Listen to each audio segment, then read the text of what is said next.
Ideologies don't change, people do. We are fighting for the heart and soul of our nation against socialism, Marxism, and the evil that it has brought to us in the stealing of our history. Karl Marx said it best, the father of socialism, an atheist, anti-Semite, and a blatant racist. Yet we teach his philosophy in our school systems today. He said it, the first battleground is rewriting of our history.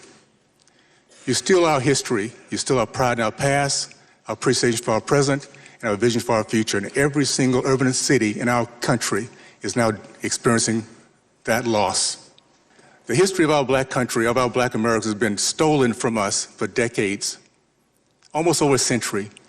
Booker T. Washington, 1882, began Tuskegee University.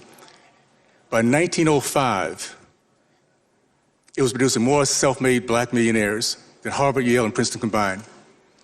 The 40s, 50s, and 60s, it was a black community that led our country in the growth of the middle class, led our country in terms of men committed to marriage, over 70%, now it's 30%. Led our country in terms of the committed to business ownership, 40%, now it's 3.8%. Men matriculated from college. We now have a higher percentage of men incarcerated in college. It is, by the way, my degree was biology. And I learned a long time ago that slavery is not a gene in the DNA helix. It's our actions, it's our attitude, it's our belief. I do not believe in reparation, because what reparation does, it points to a certain race, a certain color, and it points them as evil, and points the other race, my race, as one that is not only becomes racist, but also beggars. I do believe in restitution.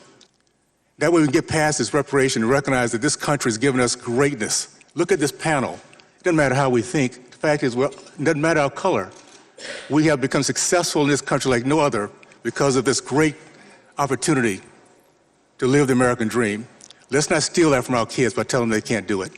Can you speak about your reparations testimony this week? How do you feel it was received both by members and other panelists? What a good question. I think what's happening across our country, we need to have more black conservatives saying the things that white conservatives cannot say and feel comfortable with. You see, what the left loves to do is call people racist, and unfortunately, a lot of white people don't like to be called racist. I don't mind being called Uncle Tom and Coon and all that kind of stuff. It doesn't bother me at all. And it actually tells me that they've lost the battle because they're not debating anymore, they're calling names. So I feel really good that it's accepted as well as it was. It says to me that America, we're on the same page. We're tired of the leftists blaming us for all the things they have done in the past. If they want to talk about reparation, let's talk about restitution. Let's talk about getting repaid for all the misery they have brought to our country and our people, black and white, the lives lost because of hatred they brought into our system.